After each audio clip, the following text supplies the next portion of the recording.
Shwmai a croeso cynnes, and welcome to the What's Your Story podcast. I'm James Owen, a Welsh filmmaker and storyteller, and I'm passionate about sharing stories. This podcast is all about business owners sharing their journey, and we'll be speaking with directors, entrepreneurs and creatives from all across Wales to learn from their experiences. We believe everyone has a story to tell. What's your story? Shwmai and welcome to the next instalment of the What's Your Story podcast. I've got a really exciting guest today. Somebody who has helped me in my fitness journey. I should still probably be a customer of his, and I might be 18 stone, but there we go. And today we've got another Llanelli guest, and it is James Cartwright, who is known as the parent fat loss coach. James, thanks for coming to talk to us today. No problem, happy to be here. A ti siarad Gymraeg, hefyd? I do, siarad Gymraeg. But don't worry, it's an English episode. Right. It's an English episode. Really excited to have you come in, and you were one of the few Llanelli businesses that I've known over a couple of years, and wanted to really get to understand your business journey. Because there's a lot to celebrate. Because actually, it's coming up now. You've been in the business, in the industry for about 9 years. That's right. Yeah, it'll be 9 years this month, funnily enough. This month, so, 9 years this month. Well, conquer birthday. I've just celebrated 5 years in business, so I got to catch you up. Yeah. But 9 years in business, it's not easy running a business, is it? No. Especially I'm starting to learn now. Building a business alongside being a parent brings its own set of challenges as well. So yeah, it's been tough. I would say in the last 3 years more than ever. Especially in the summer holidays. Yes, which are finally over, thank God. Next year, it's coming around. It'll be coming around fast. I know. So you've been in business 9 years. You are in the fitness industry. You're a very qualified, expert personal trainer.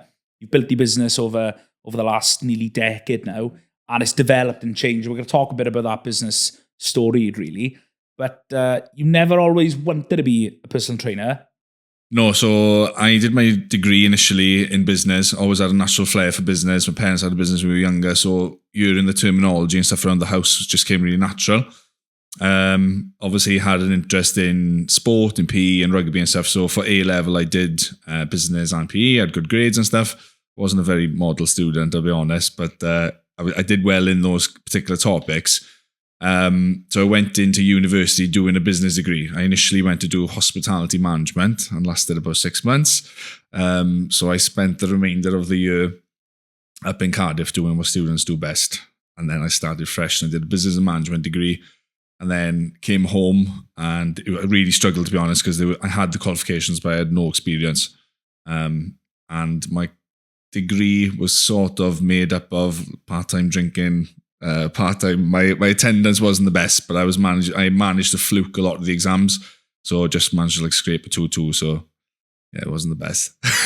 Wasn't the best, but you had a good time. Yeah, exactly. It's a university of life, let's say. University of life. Yes, you come out of university. You've got a business degree. What was your sort of next steps then? Because you've always grown up being in the gym and things like that, but it wasn't something you wanted initially to do. So what was your plan when you came out of uni? To be honest, I wanted to stay living up in Cardiff, and I was adamant at one point. I was like, I'm never going to live in Llangennych again. What's wrong with Llangennych? Yeah, I know. Well, this is it. And I regret saying it, But looking back, there just wasn't any opportunities around. And I just got into doing jobs that I didn't really enjoy. And it became a series of jobs that I didn't enjoy. And then someone offered me a job in CK's supermarket. There's a story that I'll always remember from there. I worked in a call centre previous to that, and that just drained every inch of my soul and my life out of me. It was horrendous. Been there. Yeah, it's hard. I loved working with the people, but the job doing sales and stuff, I really, really struggled with it. The negativity on a day-to-day basis was horrendous. So I was working in CK's. My first day, the general manager takes me into the warehouse and tells me, these are the biscuits. This is their home. Please put the biscuits into their home. And I thought, what's happened to my life? For somebody to speak to me like that. So, yeah, at that point, I realized I had to do something different, but it just wasn't coming to me. And then the only sort of constant thing in my life that I enjoyed was going to the gym. Been doing it since I was like 12, 13 years old. Under the supervision of my grandfather. He was big into coaching, athletics, weightlifting, that type of thing. So I remember having a conversation with a guy one day in the gym, and I was like, he's got a good little number here now. He's just walking around talking to us. He's put a couple of weights back. I thought, he's going to take a class now. I could do a bit of this. So that was the inspiration initially. It's an authentic and honest answer. It wasn't all about helping people from the beginning. I just wanted to work in an environment where I was happy, to be honest. Can you remember who this PT was? His name's Craig Evans. Oh. You may know him as the referee. Craig? You're Craig. Joking. Yeah. Craig Evans, who is now like an international referee. So that's where he started. And I can't believe that. Yeah. Mad. That is nuts. I know. I remember when I was in the gym many years ago. Can you remember that Fijian guy who used to work? Oh, he was just a huge bloke. Neo. And Craig. They were one of the PTs. Yeah, there. That's it. Yeah, that was about 2016. Yeah, it was like 12, 13 years ago. Something like that. Wow. Okay. So Craig Evans, if you're watching, you're the inspiration to conquer fitness. That's it. Wow. Okay. So you thought, I can have a go at this. You've done a business degree, so there's probably an element of the business skills that you'd already acquired and learnt. So how did that develop into kickstarting the business then? Did you just go and find some customers? Did you go and just think about what programs you could do? How did it start from the off? So there was only one personal trainer in the gym at the time, Dan Stanley, and he ran a very, very tight ship. What a fit guy. Yeah. And to be honest, I'll openly say he's one of the big inspirations early on when I first started, because he just set the standard. His delivery was on point. The way he conducted himself, everything was just like somebody to aspire to or look up to, because he just did things the right way. He was really, really professional. So while I was getting my qualifications, I kind of thought forward in every sort of step, so that when I was qualified, I was able just to get into it straight away. So I put a lot of thought into the branding due to the business background and stuff. So I just wanted it to be like a really good, solid, well-branded business right from the beginning. I didn't want to just be like a personal trainer who came in and did sessions. I wanted to build up a brand, alongside it as well. And I knew the importance of doing that as well, and how it would be conducted as a business. So Conquer Fitness was born around 9 years ago? It was born on a piece of paper, a little mind map. And I knew that the logo was going to be like a shield. And I wanted to name workouts after leaders and stuff. And I branched off, and I thought of different ways or different services that I could offer. I found that piece of paper about 5 years ago. And a lot of the things that were on the piece of paper, I've done them. A lot of the ideas stayed on the piece of paper, and I'm glad that one called Disco Fit was written, but it stayed on the piece of paper, thank God. Well, I've some people on social media want to see it. Yeah, they do. Disco Fit, but yeah, that's cool to look back. I mean, it's important to set goals, isn't it? And to see, 5 years ago, you probably would have seen what goals you would have achieved in 4 years. Yeah, and it's nice to look back on those things. Yeah, and I think. I wrote a post the other day, and it's as true as it comes. But you don't realize it, and you're probably in the same position where you'd give anything. That 5 years ago, I'd give anything to be where I am now. And when you're wrapped up in the day-to-day of business, you think to yourself, I would have given anything to be in this position. You're constantly moving the goalposts or chasing the next thing all the time. You forget to realize where you've come from. It's important to be grateful where you are at the end of the day. Absolutely. Yeah, that's good. So Conquer Fitness was born. Was there any particular reasoning in the brand and the name at the time? Back then, my vision was I wanted a name to represent a empowering experience. So I wanted people to get the same out of exercise as what I did. So that was the mission of the sort of the brand values are sort of changed. The mission at the beginning was I wanted people to leave sessions and have an experience that left them feeling empowered. So that's where the conquer bit came from. Almost I conquered that class, that gym session. I just wanted people to feel how I felt when I did something, or when I achieved something. That was the main thing that I tried to get across early on. Good. And the brand is developing, and all businesses will develop. I think if you keep the brand the same for 10, 20 years, that can have a negative impact because your customers might change. You might position yourself in the market very differently. So it's important to always develop the brand. Absolutely. And I've had to do that over the years. Early on, I wasn't Stori Cymru. I was called something else and just had a completely different business. And yeah, it's really important to adapt the brand to fit where you want to take your business. So there's lots developing, which is exciting. I think a lot of things maybe we can't talk about right now because I've signed an NDA today. I haven't signed an NDA. There's a lot of top secret things, but it's really exciting. So Conquer Fitness is born, and what is it that you felt you were different to other people out there? Now, I don't mean in the gym where you started off, but you clearly seen a problem in the industry that you thought, I can do this better. Yeah. So for me, from a personal standpoint, our life got flipped upside down 4 years ago. So we had our youngest premature during lockdown. So it was like it was a scary time to have a baby, especially a premature baby. So exercise was very much for me and my partner like a release. It's something that keeps our mind occupied, and it's something that we've always prioritized. We've always made time for it. Our family have always helped us with childcare and stuff like that. But it can be a problem. And as we've had more children, it's become more of a problem. Having that hour to ourselves and like getting away from the madness for that hour means so much to us. So when I go to the gym, I just want to make and utilize it the best form possible. I don't want to think about anything else. I just want to switch off. I just want to be led, and just because I used to train on my own. And when you're knackered and you haven't slept all night, like to motivate yourself is hard. So I love being in a class environment with others. So to have somebody just take the class, take all the thinking away from you and just lead you and just, take control of everything. I loved it. So that's what I want to try and give to people. And when people, and I've always had this from day one, there's something that's always been drilled in, is when someone comes in, that is their hour of the day. So I try and make that hour of the day the best that I can for them, because I've sat in their shoes. So doing that for other people and making sure that they get what they want out of it at the end of the day is one of the main priorities for us. And I don't have kids, right? So I can't imagine what it's like being a parent and having just no time for yourself. It's hard, yeah. The worst thing is, after you've had a hell of a session, you come home and you're trying to pick the kids up and your arms are shaking and stuff. So it's all well and good at the time, but then you forget that you've got to go and be a parent after it. I think that's one of the hardest things as well.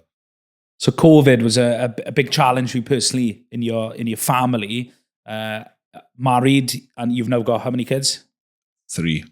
3 kids, wow, okay. We, 3. At one point, we had a 2-year-old, a 1-year-old, and a 0-year-old. Yeah. Crazy. It was hard. Very hard. So you got a big car then? Yeah, we've got a VW Transporter. So it was the only, at the time, we needed something that had 3 isofixes in the back. So we were like looking for the car. That was the only thing that we could find. And now we're stuck driving the van around all the time now, which is very heavy on fuel. So, yeah, we're obviously talking a little bit more now in the future, or the present time. But back in COVID, your business changed dramatically. I mean, lots of businesses changed. I had to adapt my business in some ways. It was a bit of a catalyst for me. But for you, the fitness industry was shaken up because gyms were closed. Yeah. So how did you cope with that? So they say that the fitness industry matured by like 10 to 15 years within that year space. So everyone had to kind of adapt the way that they trained people. People who were delivering face-to-face sessions now became like online coaches and stuff. And I had to move with that. I was delivering a lot of one-to-one sessions. I was like doing probably nearly about 40 hours a week just to one-to-ones. And at the time, I was just constantly doing that all the time. So I just didn't think of there was any different way to do things. And I always say this about lockdown, about COVID, gave people time to think, and it gave people like an infinite resource of time, which you never had before. And I thought to myself, what is the most constructive way that I can use this time? So I did a photography course, which has come in handy. And I remember doing like night feeds, and I'd be like watching these like school photography videos on the arm of the chair and stuff. And I just tried to learn as much as I could about sales, marketing, like how to make stuff on Canva, and just try and like get myself out there and just make the most of the time. It didn't take off straight away. There was still like an element missing, and I couldn't pinpoint it. I could see other people doing well, and other people were advancing, and I was thinking like, there's a missing element to this. And then the part that I was missing was the community. So once I added the community thing into it, because people just working remotely, it worked, it got people results, but then they didn't stay in the business. So the way that we retain people now is that we do group sessions together. And it's been amazing over the last year to see people, they do their 90-day transformation, they come for the result, but they stay for the community. So they love the group sessions. And those people make friends in those group sessions. We run like quarterly challenges. So tonight, for example, we're doing something called a High Rocks Mile. So we've been training towards that. It's a 400 meters of burpee broad jumps, 400 meters of walking lunges, 400 meters of farmer's carry, and then a 400 meter run. So they've all been training for that. And that kind of like perks these people up. It gives them something more than just fat loss to train for. So finding that missing ingredient is what's kind of like catapulted the business forward, to be honest. It's been the main kind of ingredient for growth over the last year. So it's been good. You managed to work out that you had that awareness of understanding, right, the price is good, the service is good, the delivery, feedback, testimonials may be good. But you were saying that comparing yourself maybe with other businesses, thinking, yeah, I'm not quite where I want to be. Yeah. You manage to work out the community element, yeah, which I think is it doesn't apply to all businesses, but everyone wants to be a part of a community in some capacity, whether it's being a part of a rugby club, a church, the PTA in school, who knows? Community is so important. But yeah, I've been a part of that, and I think what you've built, you've hit that nail on the head, and by retaining customers is good from a business perspective. Yeah, exactly. But there's also the flip side that, by retaining those people, it's creating that community. They're making friends, they're enjoying themselves. And there's a lot of opportunity to actually just give better service. So yeah, that's exciting to see with community. So you had to diversify, right? You've learned some new skills. You're a photographer, you're a graphic designer, you're a marketeer. Yeah. You've had to learn all these things during COVID, which you managed to do. And I think most people had to. So that was great. Your business changed, and that's probably taken you in a different direction, maybe to when you look at your mind map when you first wrote it. So how have you found over the years now that, are you happy with the direction your business is going in? Yeah, definitely. And I think it aligns with like my values and what I've got going on in my life. And I think from a marketing standpoint, it's my Instagram, especially the stories, is just an authentic representation of what I do on a day-to-day basis. I try and include the struggles of parenting. I include the fact that I'm not perfect, that I struggle with things from day to day with binge eating or whatever. I think it just makes it a lot more relatable on a personal note. And I think that has like just generally drawn people in. And it's not like a tactic. It's just, I just want to be authentic, and I just want to be honest with people, because there's too much on social media of people portraying a perfect life, which ultimately just makes people feel bad about themselves. So like a lot of the time when people go on social media, they just think they should be somewhere else, doing something else with someone else. Whereas if there's someone out there that you can relate to, you're gonna buy into them. And I'm glad that my message and stuff is something that people want to buy into, to be able to better themselves. So it works quite nicely. Good. It looks like there's a lot of good things, exciting things happening, and with reward, there needs to be a lot of hard work. So you're not afraid to graft, are you? No. Well, my life has always been about, like, I've always worked hard. Like, before starting up this job, I was working 3 jobs to make it happen. It's probably one of the most difficult times in my life. We were talking about it earlier. I needed money to qualify. I needed money to do the qualifications and stuff. So there was a point where I was living with my friend. We were rented from his father. We had a burst pipe in the living room. He said he wasn't going to be fixing it until we'd moved out. He wasn't charging us any rent, so I decided to stay there because I was so focused on the goal. I was doing like revision when I was getting home from work. I was working for a photo booth company. I was working for CKs. I was doing so many different things at one time. And I knew just like moving back into my parents would just take me off the vision and off the goal. So I decided to stay there during the winter with no heating, no water. And I would just get home from work. I'd go to the gym, I'd shower there, and then I'd wait until the neighbour went out. And then I'd jump over the fence and I'd fill up drums of water so that I could boil veg with, fill the kettle up, be able to like flush the toilet and stuff. Do your neighbour know this? No, well, my old neighbour. I don't think so anyway. Well, no, he does. Yeah. And I would just have this like, tiny little heater in my bedroom. I'd shut the door to stay warm. And I would work in CKs till 4, and then I'd go and do like the photo booth end from like 5 o'clock until like 2 a.m. or whatever.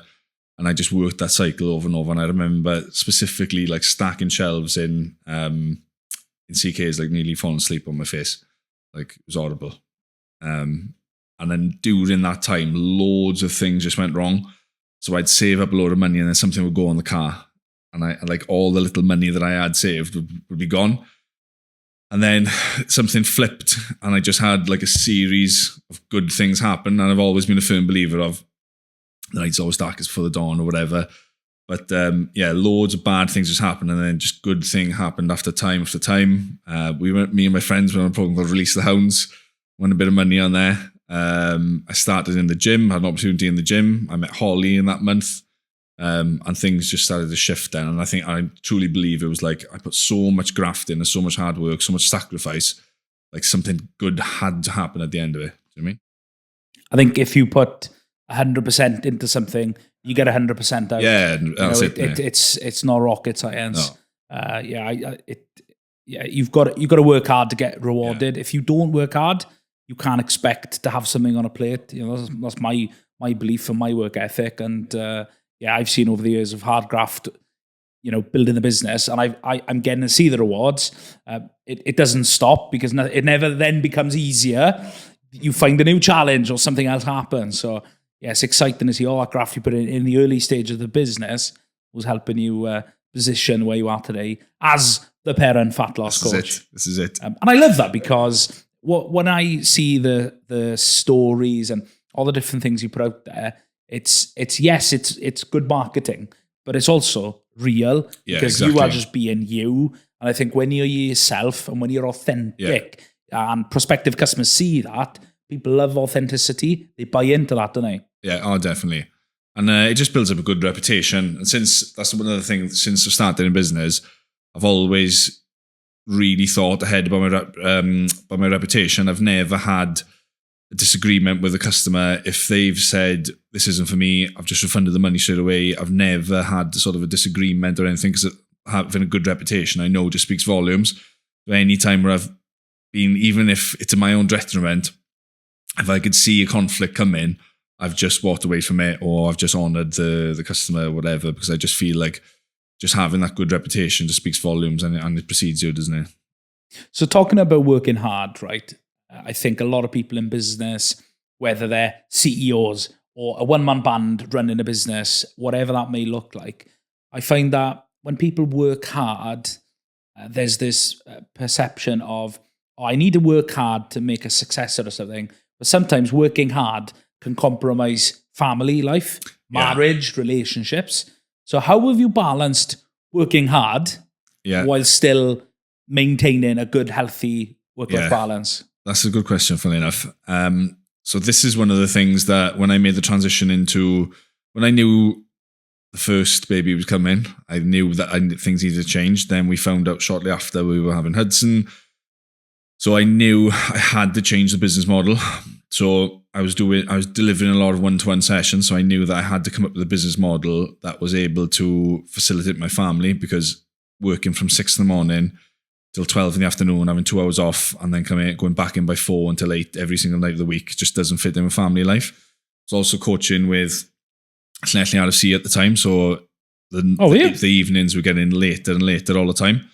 And I specifically remember coming home and seeing Holly's face one night, and I was like, something's got to change here. So I designed the business model around being able to group coach everyone. So coaching everyone within like certain timeframes of the week.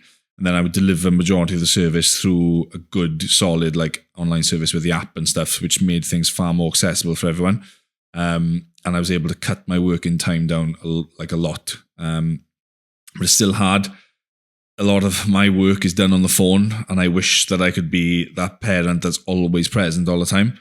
But like when someone, this is the other thing that I have to my detriment. When somebody like contacts me or messages me, or you know yourself, like when you have somebody who inquires, like that window of opportunity where somebody wants to, especially in the fitness industry, because everything is so impulsive. If you don't answer that person back within 5 minutes, you've lost them, and you could be losing, you know, like the lifetime value of a customer for me is quite a lot of money. So that person could be representing a lot of money, and I could just lose that within 5 minits just from answering them.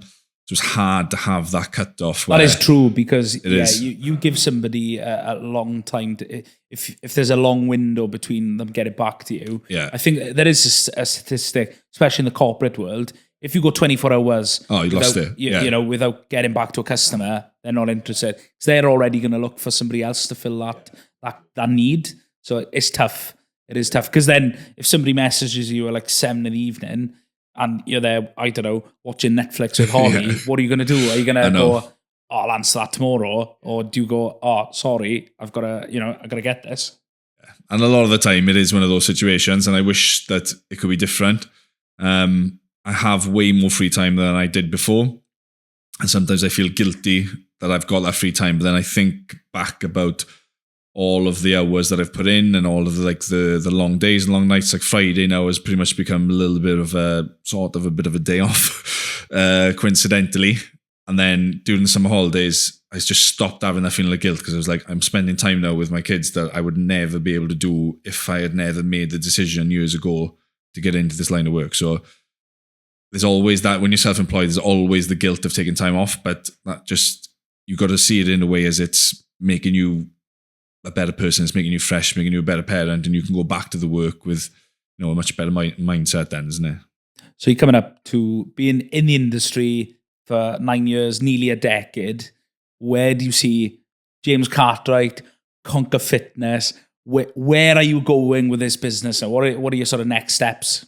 What are your dreams? Yeah, so it's I've always had a little scan online, see if there's any units coming up internationally. And it's always been a bit of a dream to be a gym owner or facility owner.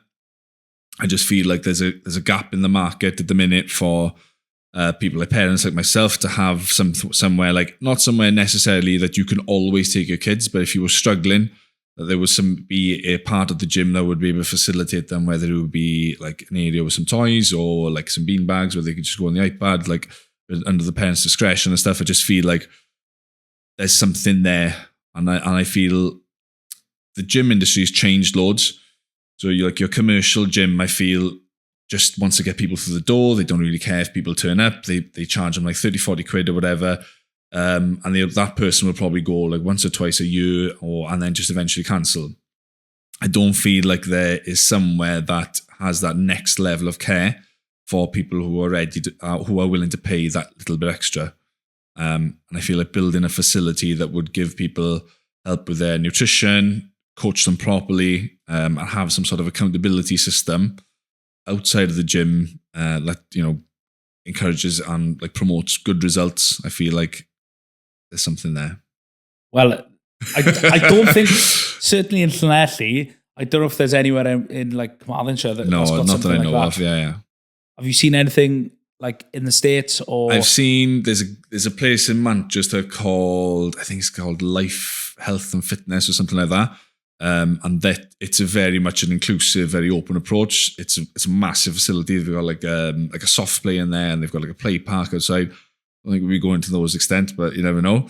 But I feel parents need it the most, and parents need to get that hour a day. And I think the CrossFit gym where we train in, there's that sort of arrangement there. If your baby can come and sit in the buggy and be occupied with some crisps and like as bad as it sounds for that amount of time, toddler, you know, they allow it. It's not something like bring them every week, but it is something that they turn a blind eye to, and as long as it doesn't disrupt the class. So that's kind of where the sort of idea has stemmed from. Like, I know it's helped us in the past, and I know it would help a lot of other people as well, especially like single mothers and stuff like that, or or people who haven't got the support network. Or if you're a single mother and, you know, you want to get fit and, you've had it. You're snookered really, aren't you? Yeah, definitely. Okay, it's got some legs. Yeah. If you need an investor, come and have a chat. I haven't got much money, but that's good. Okay, it's been good to chat. We're going to close now, and I want to get to understand. I've got to hear some of your personal story, your business story, which I think is going to speak to a lot of people, especially those who may be looking for a fat loss coach. Yeah. Now, if you could sit down and get to know somebody's story, whether it's their personal story, whether it's this business story, you could sit down here in this very chair. Who would you love to hear from? Who would you love to speak with? This is an answer. It's going to sound so cliche because it's going to be like, typical meathead wants to meet another one. But Arnold Schwarzenegger has always been like a massive idol of mine from like a really young age.